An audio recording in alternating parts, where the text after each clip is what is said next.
How your phone is destroying your ability to think. You check your phone 96 times a day. That is once every 10 minutes during your waking hours. And each time you do, something changes in your brain. Not metaphorically. Physically. The dorsolateral prefrontal cortex, the part responsible for focus and decision-making, weakens. The hippocampus, where you store memories, struggles to consolidate information. Your ability to think critically erodes with every scroll. This is not about screen time addiction or digital wellness. This is about cognitive decline happening in real time while you are fully awake and unaware. Let me be clear about what we are talking about. The average person now spends over 5 hours per day on their phone. That is 6 full days per month. 2.5 months per year. If you maintain this pattern for your entire adult life, you will spend roughly 15 years staring at a screen smaller than your hand. 15 years that could have been spent building skills, deepening relationships, creating something meaningful. And the worst part is that most of that time is not even enjoyable. Research tracking real-time emotional states during phone use shows that people report feeling worse after scrolling sessions, not better. You pick up your phone hoping for a small hit of dopamine, and you put it down feeling emptier than before. But you do it again 20 minutes later. And again. And again. If you have noticed yourself losing your train of thought more often, struggling to finish tasks without checking your phone, or feeling like your memory is not what it used to be, this is for you. If you are still clinging to the idea that you have willpower or that you just need to try harder, this is also for you. Because the problem is not you. The problem is that your phone was designed by people who understood exactly how to exploit your brain. Here is what we are going to cover. First, the 3 cognitive systems under attack: attention, memory, and language. Second, the exact mechanisms tech companies use to hijack each one. Third, the tools to reclaim them without deleting every app or moving to a cabin.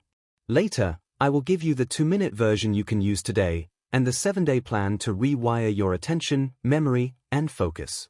No need to pause or take notes. There is a toolkit in the description with all the tools and a 7-day checklist.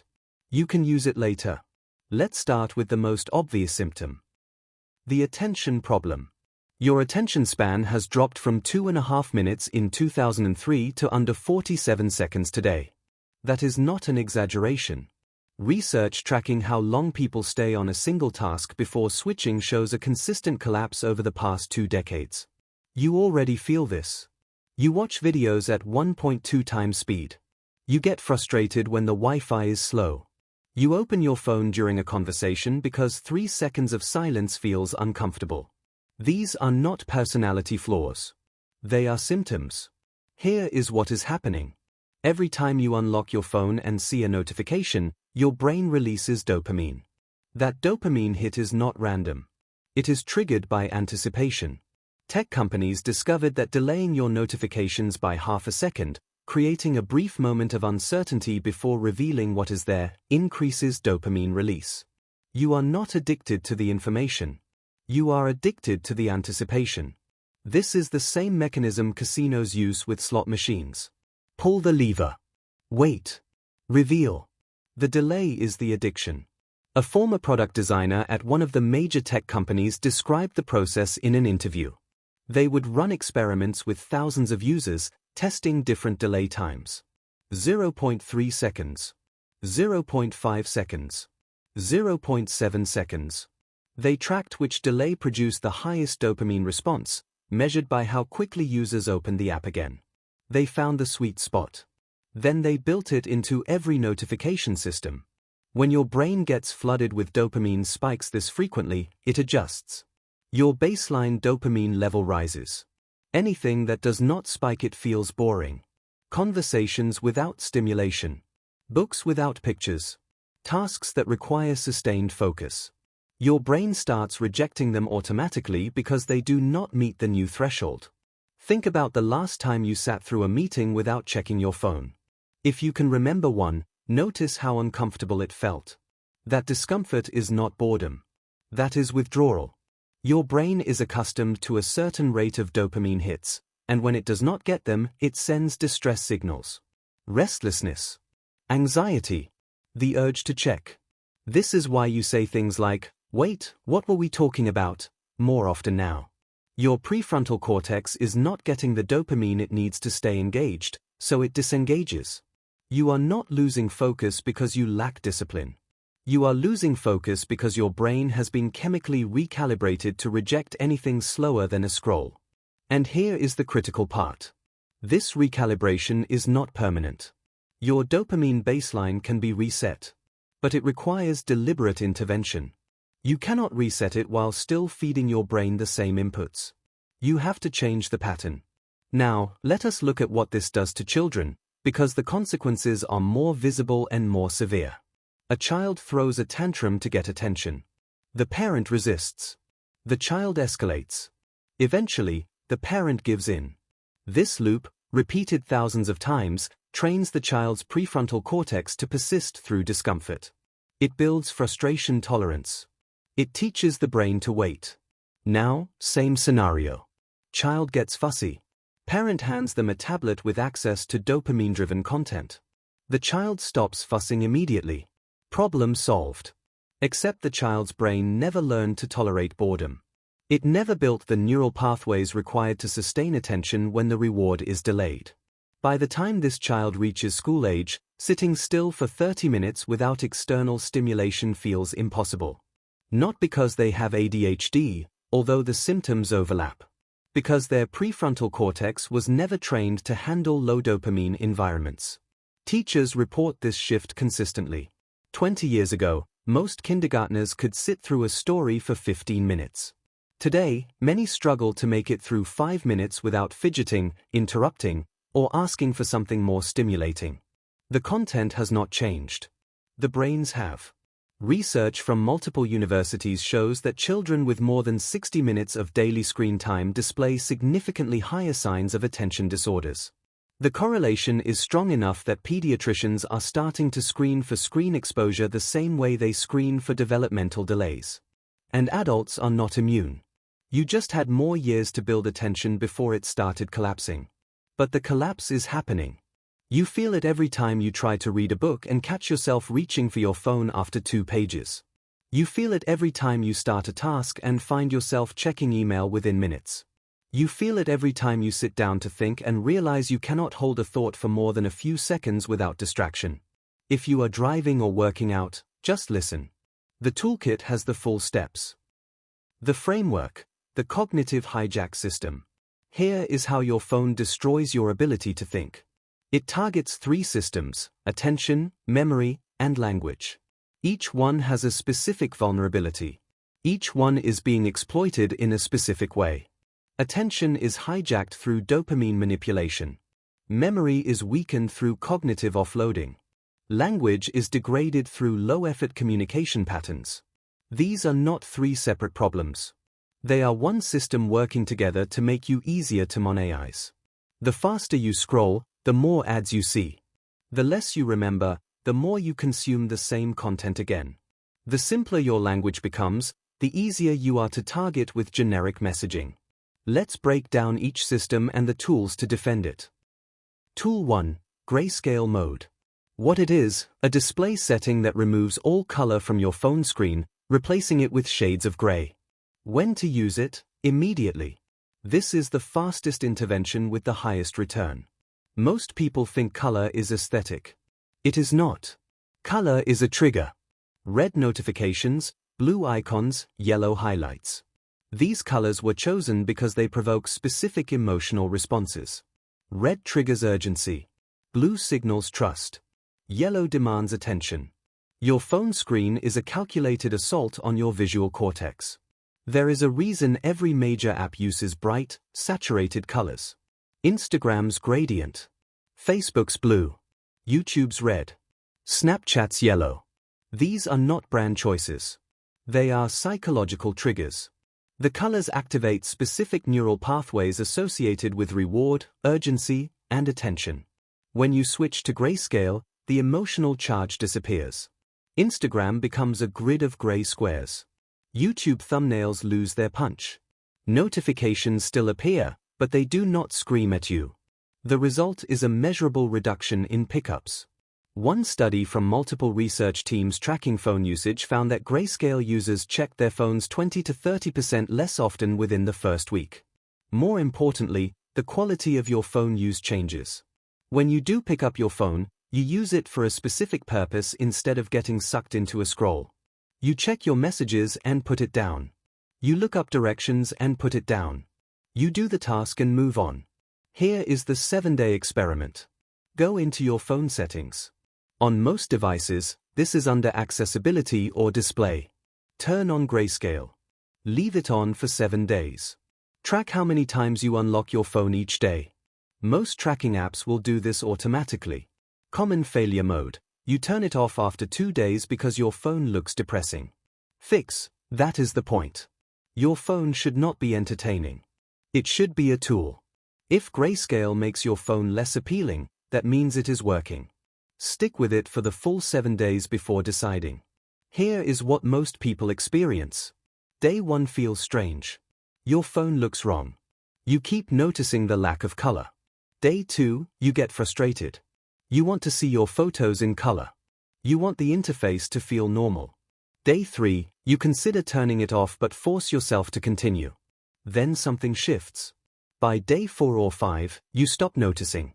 Grayscale becomes the new normal. And you start noticing something else. Your phone is less interesting. Not in a bad way. In a neutral way. It is just a device.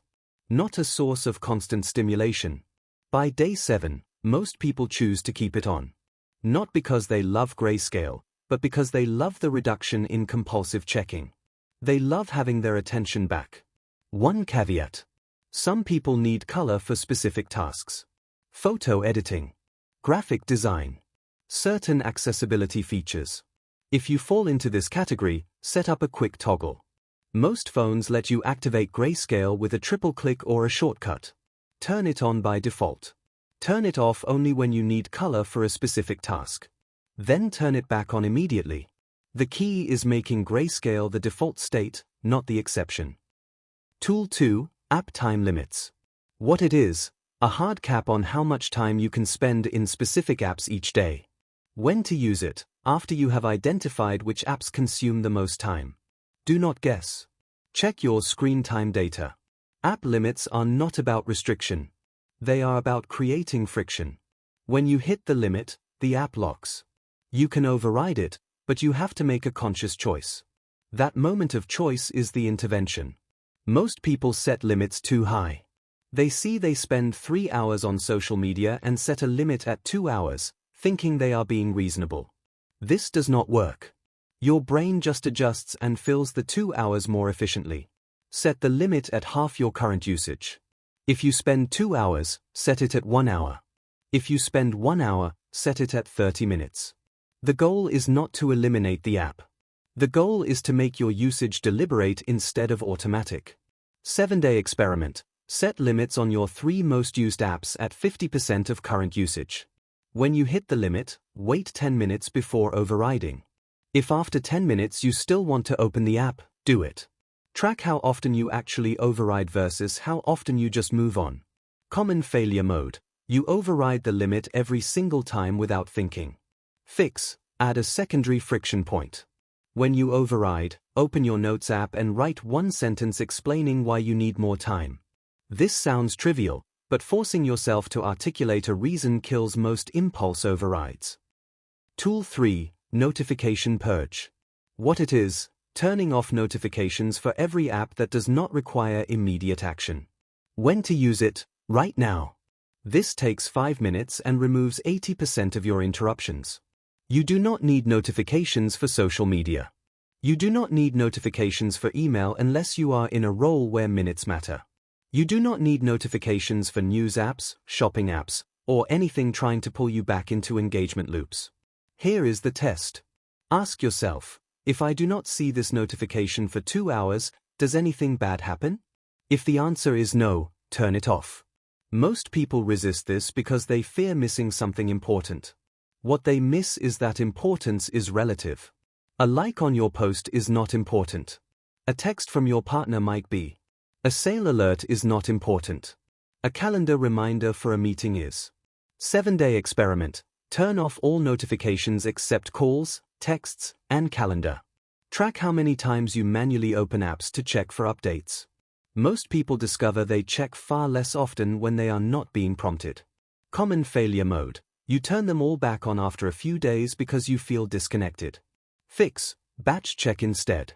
Set 2 or 3 times per day when you manually check social apps. 10 a.m., 3 p.m., 8 p.m. This gives you control without complete disconnection. Tool 4. Physical separation. What it is: keeping your phone in a different room during focused work or personal time. When to use it: whenever you need sustained attention for more than 20 minutes. This sounds extreme until you try it. The mere presence of your phone on your desk, even face down and silent, reduces cognitive performance. One study found that people with their phones in another room scored significantly higher on attention and memory tests than people with phones on their desks, even when the phones were off. Your brain is constantly monitoring the phone. Not consciously. Subconsciously. It is running a background process checking for the possibility of notifications. That process consumes working memory. When the phone is not physically present, the process stops. 7-day experiment. During your most important work block each day, put your phone in another room.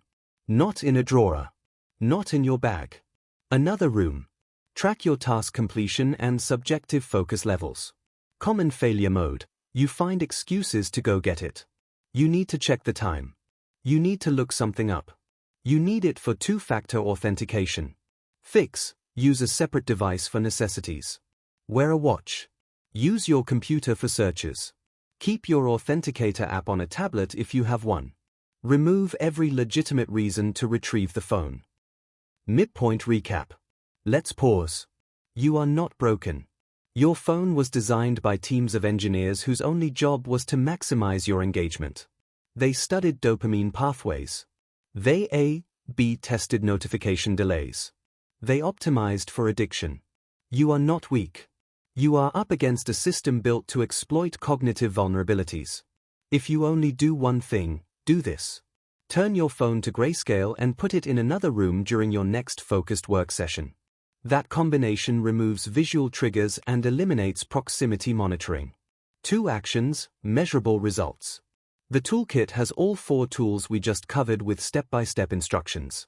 Quick recap. And remember, the toolkit is there so you can revisit this without rewinding. Now let's move to memory, because what is happening there is worse. The memory problem. Here is a test. Try to remember what you had for lunch 3 days ago. Most people cannot. Not because the memory does not matter, but because the brain never stored it properly in the first place. You were probably looking at your phone while eating. Your attention was split. The hippocampus, which consolidates short-term experiences into long-term memory, needs focused attention to do its job.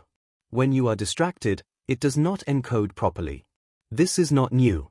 Distracted eating, distracted conversation, distracted anything has always weakened memory.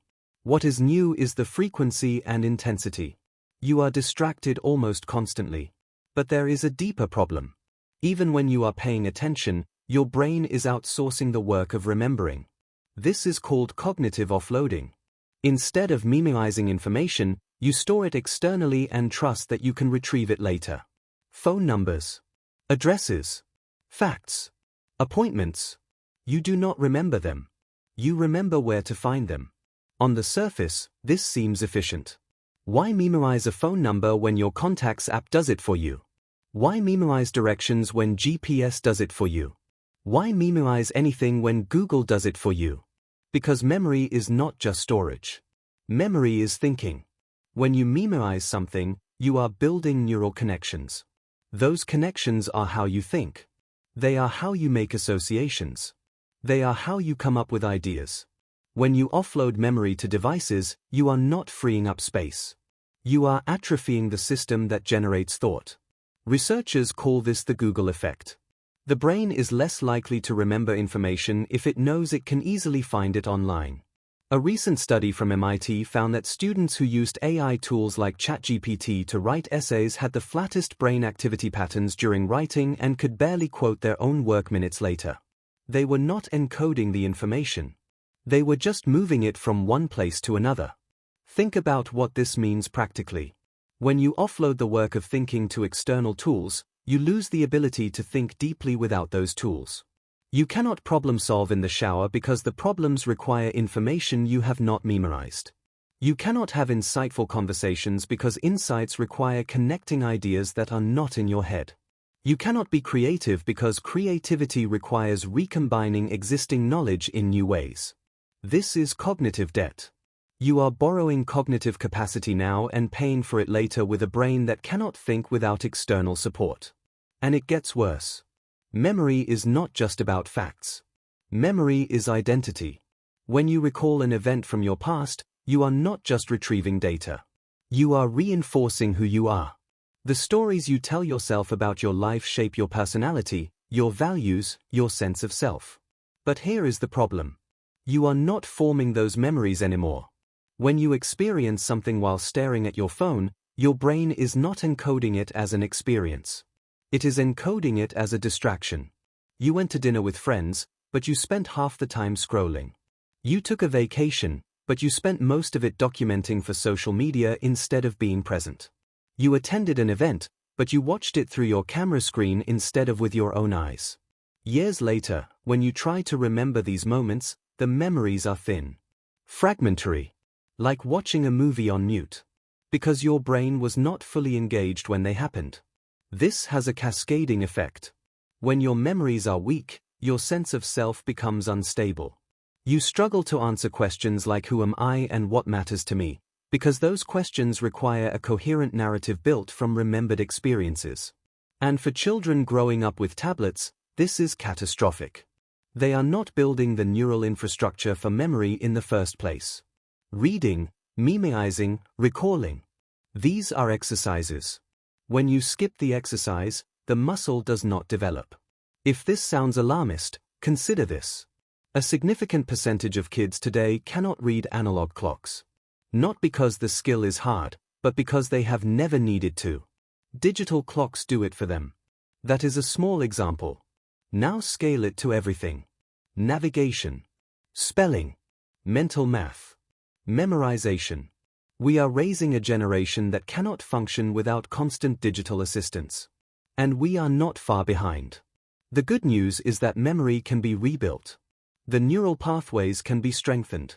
But it requires doing the thing your phone has been doing for you. It requires effort. Tool 5. Active recall practice. What it is: deliberately retrieving information from memory without looking it up. When to use it: daily, with low-stakes information first. Your memory is like a muscle. If you do not use it, it weakens.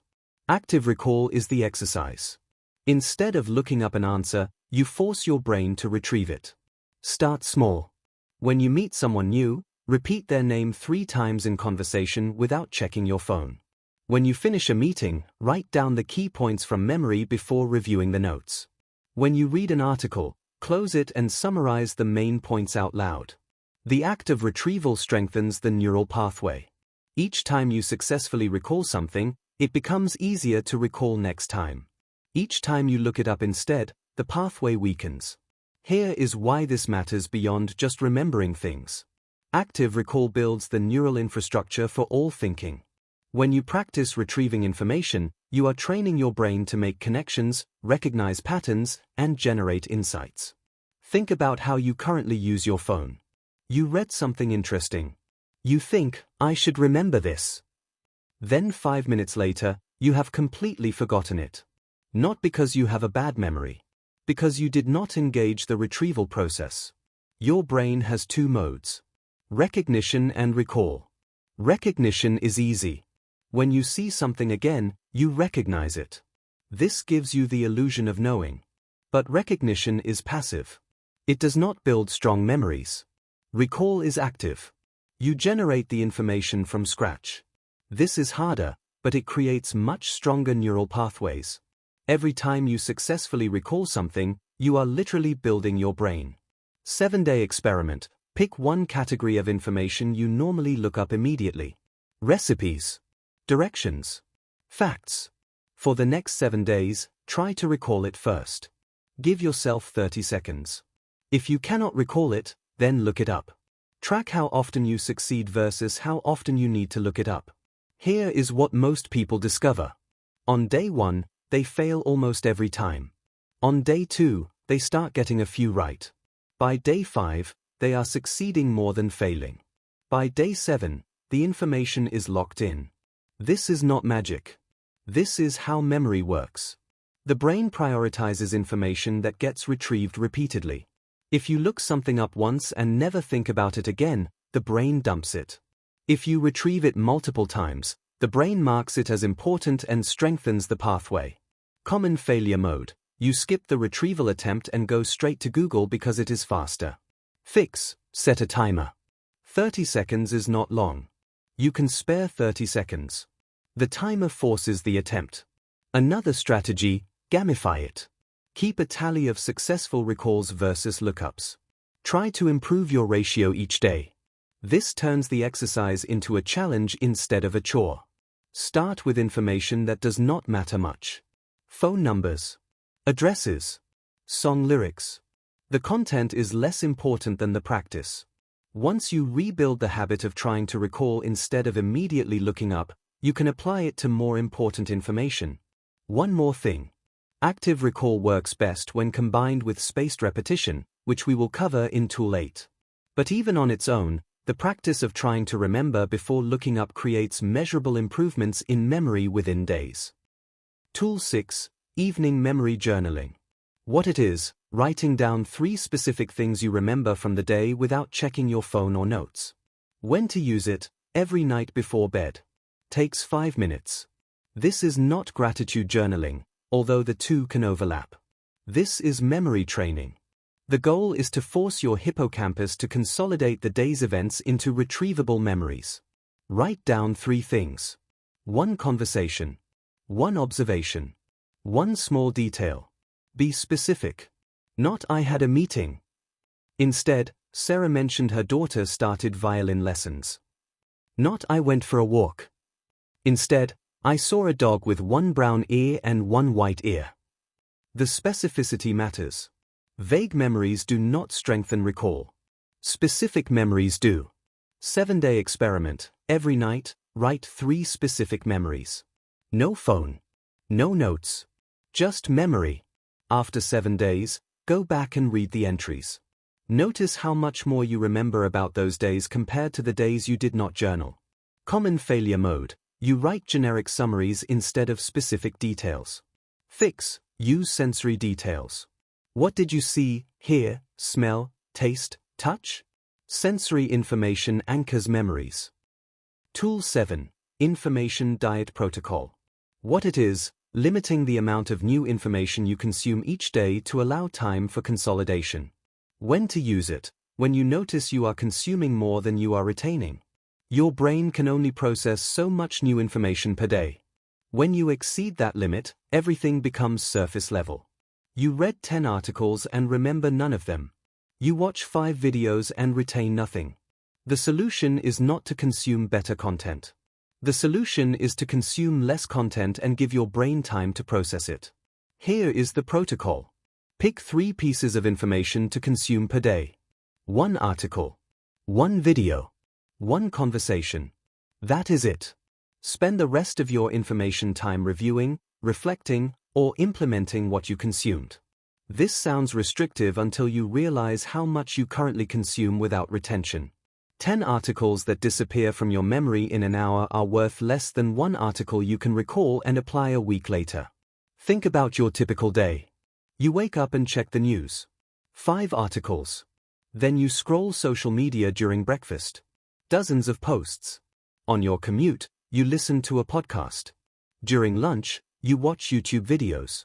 In the afternoon, you read work-related content. In the evening, more social media and maybe another podcast or video. By the end of the day, you have consumed hundreds of pieces of information. If someone asked you to summarize what you learned, you would struggle to name 3 things. Not because you have a bad memory. Because your brain never had time to consolidate anything. Information consolidation requires time and repetition. When you learn something new, it sits in short-term memory. For it to move to long-term memory, Your brain needs downtime to process it. Sleep helps. But so does periods of low stimulation during the day. When you consume non-stop, you never give your brain that downtime. Everything stays surface level. You recognize ideas when you see them again, but you cannot recall them independently. You have created the illusion of learning without actual learning. 7-day experiment. Limit yourself to 3 new pieces of information per day. No more articles, videos, podcasts, or social media feeds beyond that. Track what you remember at the end of the week. Here is how to implement this practically. In the morning, decide what your 3 pieces will be. Maybe it is 1 work-related article, 1 educational video, and 1 meaningful conversation. Or maybe it is 1 book chapter, 1 podcast episode, and 1 news briefing. The specific content does not matter as much as the constraint.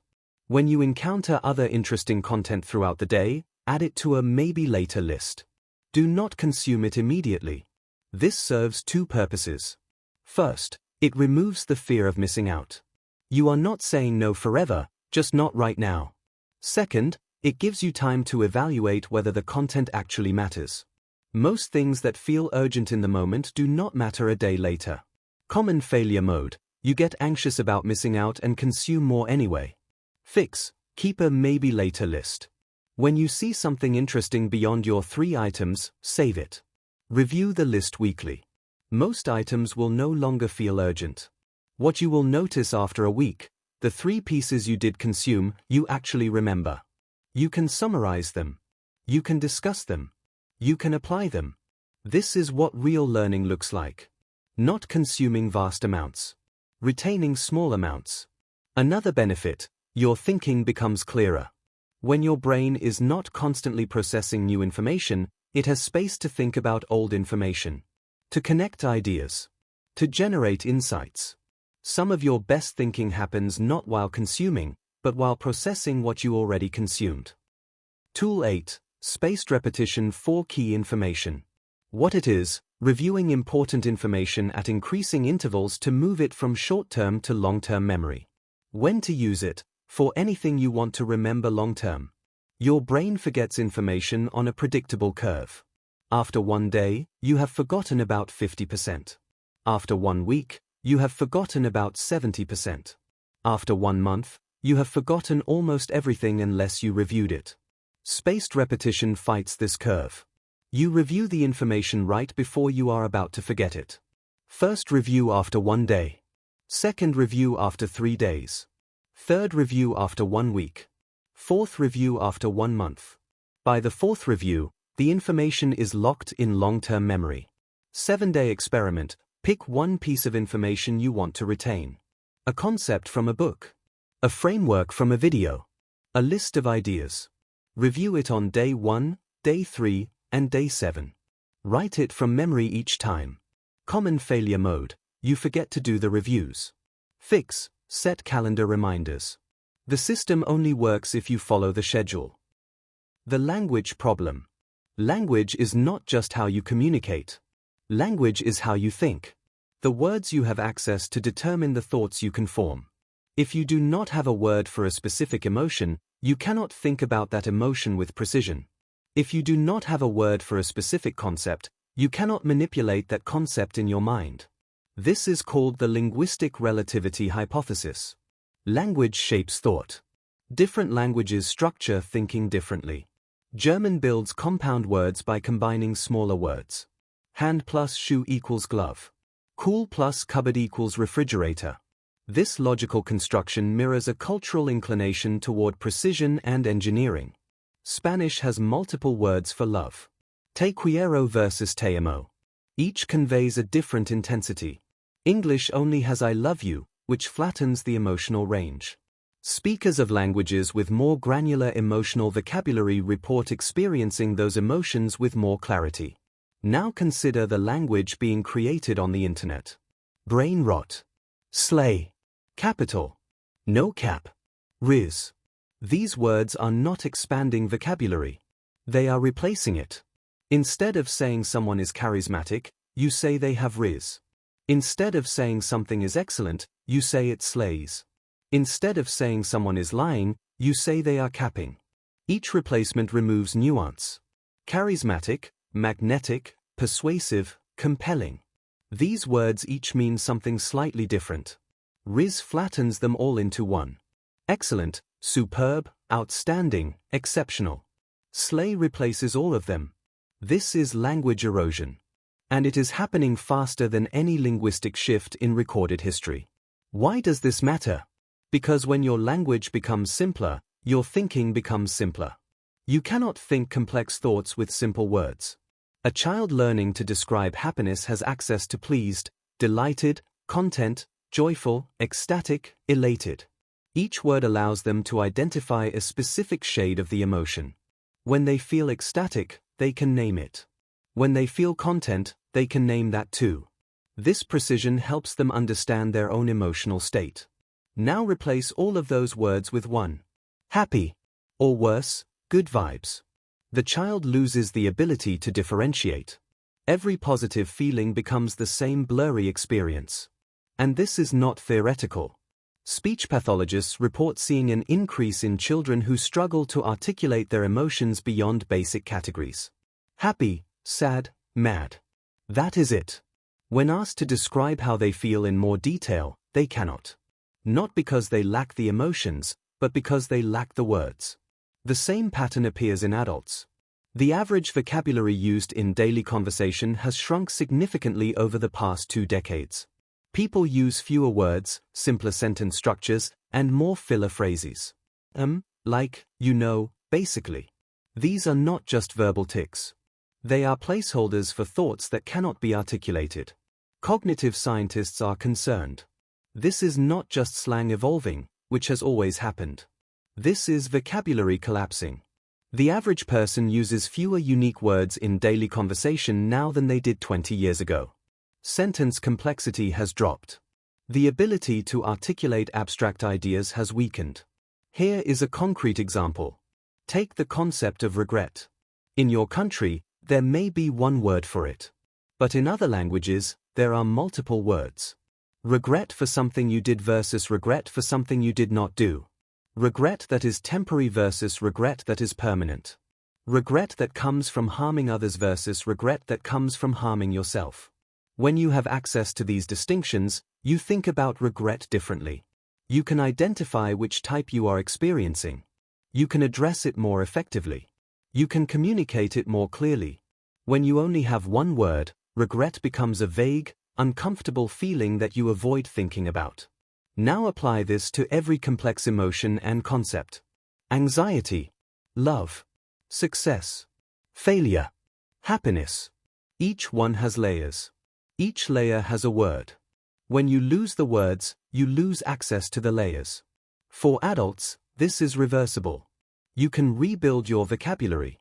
You can practice articulating complex ideas. For children growing up in this linguistic environment, the window is closing. Language acquisition happens in childhood. If they do not build a robust vocabulary early, they will struggle to think with complexity later. And the problem compounds. When you cannot articulate your thoughts clearly, you cannot think clearly. When you cannot think clearly, you cannot solve problems effectively. When you cannot solve problems, you rely more on external tools and other people to do your thinking for you, which weakens your thinking further. This is the cycle. Simplified language leads to simplified thinking. Simplified thinking leads to more reliance on devices. More reliance on devices leads to less practice with language. Less practice leads to further simplification. Breaking the cycle requires deliberate effort. You have to use words you do not normally use. You have to read content that stretches your vocabulary. You have to have conversations that force you to articulate complexity. You have to write without editing to practice translating thought into language. None of this happens automatically. Your phone is optimized for brevity and simplicity. Text messages, tweets, captions, all of them encourage short, simple communication. You have to choose complexity. Tool 9, Vocabulary Expansion Exercise. What it is, replacing simple words with more precise words in your daily speech and writing. When to use it, every time you notice yourself using a generic word when a specific one exists. Start by identifying your most overused words. Good, bad, nice, interesting, weird. These are placeholder words. They convey almost nothing. When you catch yourself using one, pause. Ask yourself what you actually mean. Not good. Effective. Not bad. Counterproductive. Not nice. Considerate. Not interesting. Provocative. Not weird. Unconventional. This is not about sounding fancy. This is about thinking clearly. When you use a precise word, you force your brain to identify the precise thought. 7-day experiment. Pick one overused word. Track how many times you use it per day.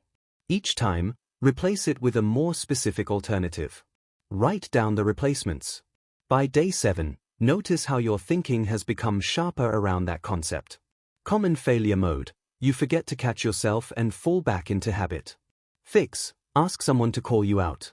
Tell a friend or coworker you are working on this. External accountability makes the habit stick faster.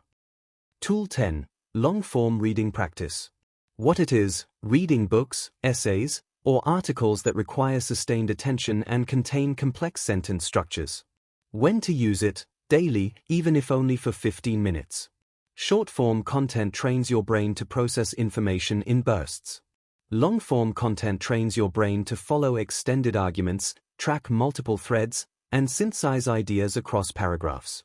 The structure of the writing matters as much as the content. Books use subordinate clauses, varied sentence lengths, and layered ideas. Social media posts use short sentences, simple structures, and single ideas. Your brain adapts to whichever one you feed it.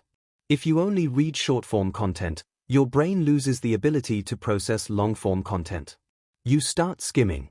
You lose the thread. You get frustrated and quit. This is not a lack of intelligence. This is a lack of practice. Here is what happens neurologically. When you read complex text, your brain has to hold multiple ideas in working memory simultaneously. The author presents idea A, then idea B, then shows how they connect to form idea C. Your working memory keeps all three active while processing the connection. This is cognitively demanding. But it is also how you build the capacity for complex thinking. Every time you successfully hold multiple ideas and synthesize them, you strengthen your working memory. Short-form content does not do this. Each piece is self-contained. You process it, move on, forget it. There is no thread to follow. No synthesis required. Your working memory never gets challenged. Over time, this creates a feedback loop. The less you practice holding complex ideas, the harder it becomes. The harder it becomes, the more you avoid long-form content. The more you avoid it, the worse you get. Eventually, you cannot read a full article without losing focus. I have seen this in my own experience. A few years ago, I could read for hours without distraction. Then I started spending more time on social media. Gradually, without noticing, my ability to focus on books declined. I would sit down to read and find myself reaching for my phone after 2 pages. It was not the books. It was my brain. I had trained it to expect constant novelty.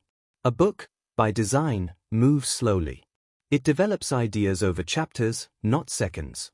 My brain, accustomed to rapid stimulation, rejected the slower pace. The solution was to rebuild the capacity deliberately. 15 minutes a day. No phone nearby. No distractions. Just the book. The first few days were hard. My mind wandered constantly. I had to reread paragraphs multiple times. But by week 2, something shifted. I could follow the thread again. By week 4, I was reading for an hour at a time without effort. 7-day experiment: read 15 minutes of a book every day. Pick something slightly challenging. Not textbook dense, but not airport thriller simple. Track your ability to stay focused without rereading paragraphs. Most people notice improvement by day 4. Here is how to pick the right book. You want something that engages you enough to keep going, but stretches you enough to rebuild capacity. If you have not read a full book in months, start with narrative nonfiction. Biographies. History. Science writing aimed at general audiences. The story keeps you engaged while the complexity rebuilds your focus. Avoid starting with dense philosophy or academic writing. That is like trying to run a marathon when you have not jogged in years. You will burn out and quit. Also avoid books that are too easy. If you are reading something you could skim without losing anything, it is not challenging your brain. The goal is not entertainment. The goal is cognitive exercise. Common failure mode. You pick a book that is too hard and give up. Fix. Start easier than you think you need to. The goal is to rebuild the habit, not prove you are smart. Another common failure mode. You read on your phone or tablet, and the temptation to switch to another app derails you. Fix. Physical books work best for this. No notifications. No other apps. Just text on paper. If you must use a device, use an e-reader with no internet connection. Kindle with airplane mode. Nothing that can interrupt you. One more tip. Track your progress. Not in terms of pages read, but in terms of sustained focus. How many minutes can you read without your mind wandering? Start wherever you are. If it is 5 minutes, that is fine. Try to add 1 minute each day.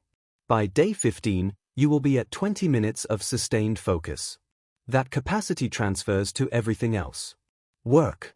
Conversations. Problem solving.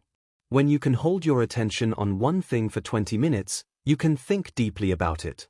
When you can only hold attention for 2 minutes, you stay on the surface. Tool 11. Conversation Complexity Challenge. What it is: having one conversation per day where you deliberately articulate a complex idea without simplifying it. When to use it: during any conversation where depth is possible. Most conversations are transactional. How are you? Fine. What did you do today? Nothing much. This is fine for efficiency, but it does not exercise your language system. Once a day, go deeper. Explain something you learned. Describe a nuanced opinion. Articulate a problem you are trying to solve. Use full sentences. Use precise words. Allow yourself to pause and search for the right phrasing. This feels awkward at first because you are not used to it. Most people simplify to avoid the effort. But the effort is the point. 7-day experiment. Have one conversation per day where you spend at least 5 minutes explaining something complex. Notice how your ability to articulate improves each day. Common failure mode. The other person cuts you off or seems uninterested. Fix. Find better conversation partners. Not everyone wants depth. That is fine. Seek out the people who do. Tool 12. Writing without editing exercise. What it is: writing continuously for 10 minutes without stopping to edit, delete, or revise. When to use it: daily, first thing in the morning if possible. Most people do not write anymore.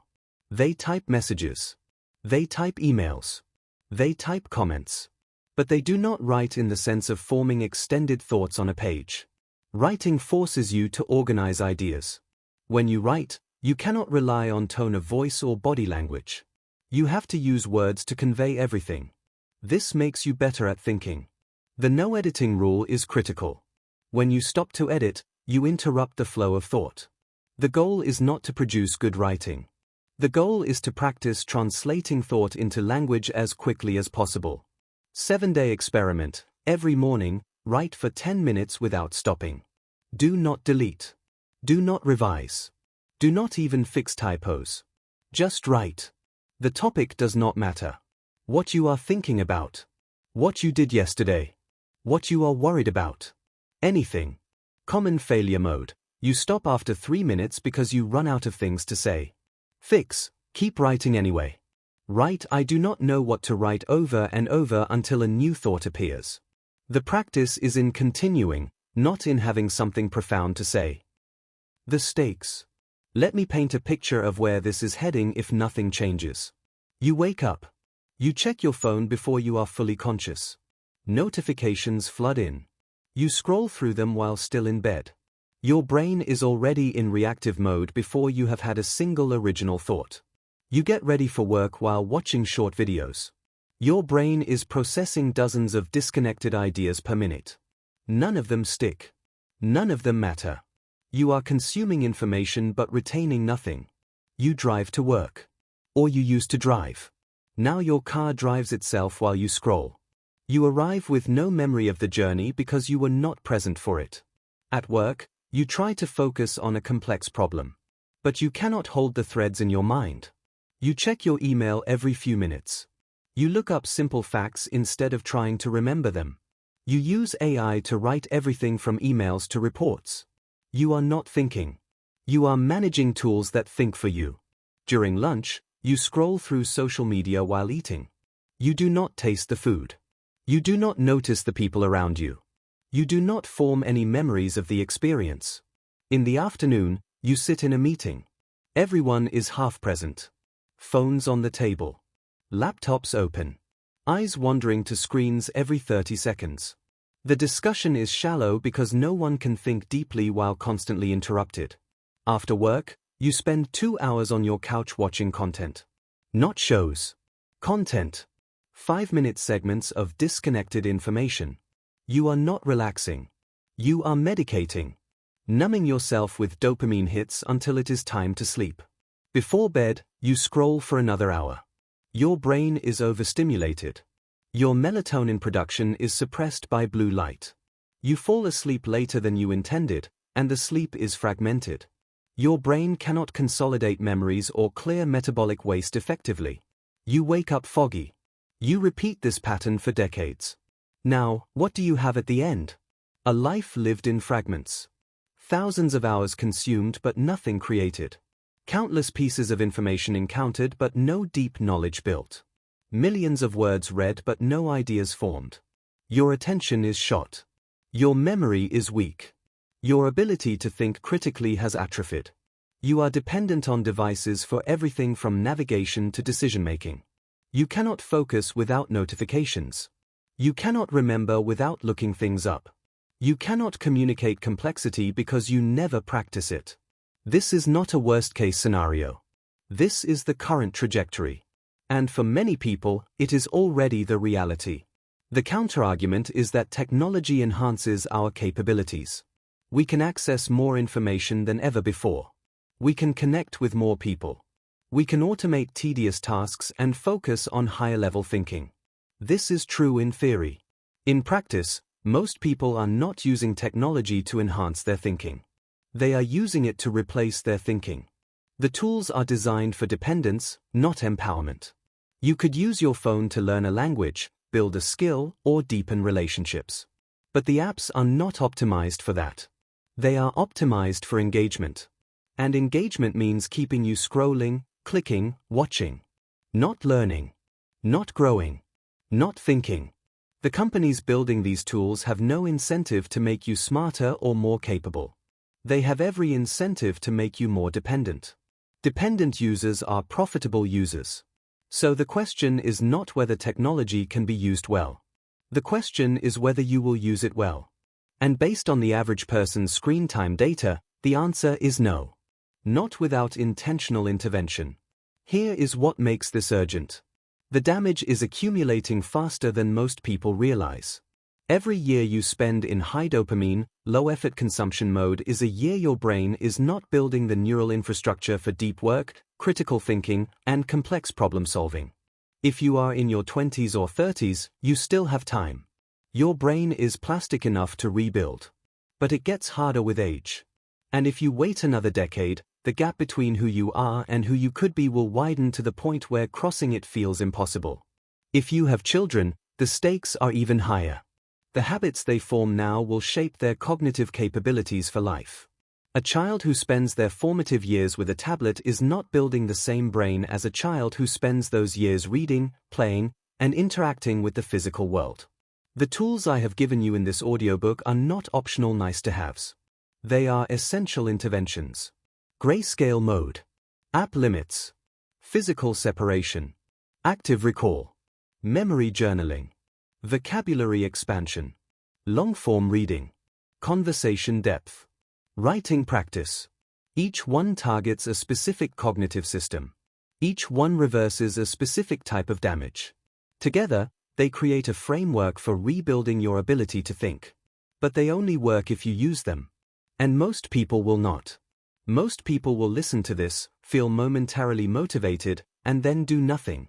They will go back to their phones and scroll through the same content they always scroll through. They will check the same apps.